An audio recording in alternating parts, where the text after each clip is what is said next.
Wala si Kuya Roberto. Ate Imelda. Yung bata. Wala na lahat. Roman, hindi ako nakapaniwala sa mga nangyayari sa'yo ngayon. Hindi ako naniniwalang aksidente yung nangyari. Ano ibig sabihin? Alam naman natin pareho eh. Kung sino yung may motibo para ipapatay si Kuya Roberto at si Ate Imelda. Ang ate ko bang sinisisi mo sa nangyari, ha? Sino pa magagawa nun? Roman, hindi mo mamatay taong ate ko! Hindi kami mamamatay tao, naiintindihan mo ba? Hindi kami katulad ng pamilya mo!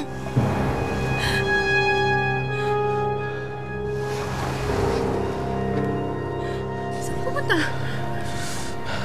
Alis na ako, Julie. Doon ako sa lolo't lola ko titira, sa States.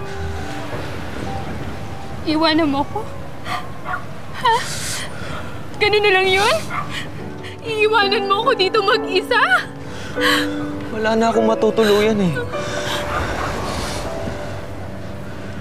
Sa tingin ko, wala nang patutunguhan to relasyon natin. Paalam.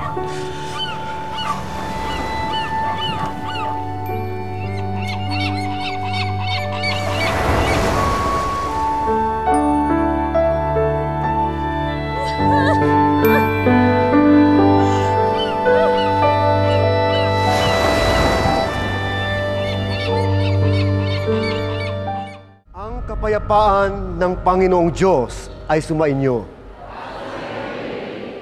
Ipamahagi natin ang kapayapaan sa bawat isa.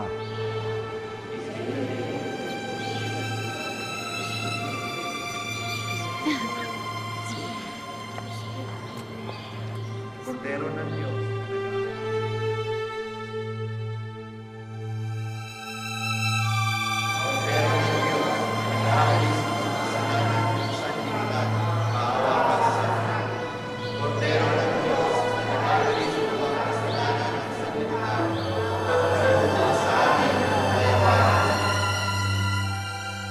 Ito ang kordero ng Diyos.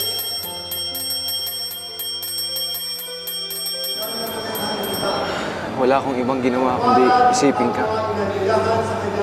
Sinusubukan kitang tawagan. Pero iba yung sumasagot. Inisip ko rin na sulatan ka. Pero baka mabasa ng ate mo. Malaman niya yung tungkol sa atin. Nasa States, hindi ako masaya, Julie. Dahil wala ka. Hindi ko kayang wala ka. Roman, miss na kita.